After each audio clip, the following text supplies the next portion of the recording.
କଥାରେ ପରା ଅଛି ଜୀବନଟା କେବେ ଜହ୍ନ ରାତି ତ କେବେ ଖରା ତାତି। ହ୍ୟାଲୋ ହାଇ ଫ୍ରେଣ୍ଡସ୍, ଜୟ ଜଗନ୍ନାଥ। ମୁଁ ଏଭଳି କାହିଁକି କହୁଛି, ଭିଡ଼ିଓଟିକୁ ଆଗକୁ ଦେଖିଲେ ଆପଣମାନେ ଜାଣିପାରିବେ।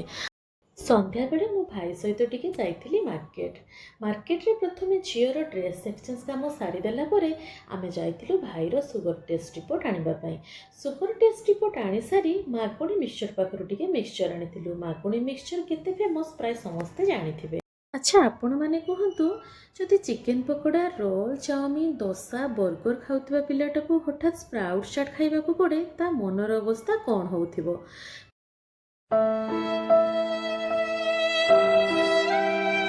କଥାଟି କିଛି ଏମିତି ଥିଲା। ଯେହେତୁ ଭାଇର ଦେହ ଭଲ ନଥିଲା, ଡକ୍ଟର ତାକୁ ମନା କରିଦେଇଥିଲେ ବାହାର ଜିନିଷ ଖାଇବା ପାଇଁ। ଆଉ ସେ ମନ ଦୁଃଖରେ ଖାଉଥିଲା ସ୍ପ୍ରାଉଟ୍ ଚାଟ୍। ନା, ମୋର କହିବାର ମାନେ ଏଇଟା ନୁହଁ ଯେ ସ୍ପ୍ରାଉଟ୍ ଚାଟ୍ ଗୋଟେ ଖରାପ ଖାଇବା। ସେଇଟା ତ ଗୋଟେ ହେଲ୍ଦି ଫୁଡ଼୍। କିନ୍ତୁ ଯେଉଁମାନେ ଫୁଡ଼ି, ସେମାନଙ୍କୁ କ'ଣ ସେଗୁଡ଼ା ରୁଚିବ? ଆଉ ତାପରେ ସେ କହୁଛି, ଏ ମାର୍କେଟ ଆସିଲା ମାନେ ଖାଇବା ବାସ୍ନା ଗୁଡ଼ା କୁଆଡ଼େ ତା ମନରେ ବେଶୀ କଷ୍ଟ ଦେଉଛନ୍ତି। ତାପରେ ମୁଁ ତାକୁ ବୁଝେଇଲି, ଆଜି ତ ଦେହ ଖରାପ ଅଛି ବୋଲି ତୁ ମନ ଦୁଃଖ କରୁଛୁ। ଟିକେ ତ ଦେହ ଭଲ ହେଇଯାଉ, ତାପରେ ତୁ ଚଟପଟା ଖାଇବା ଖାଇପାରିବୁ।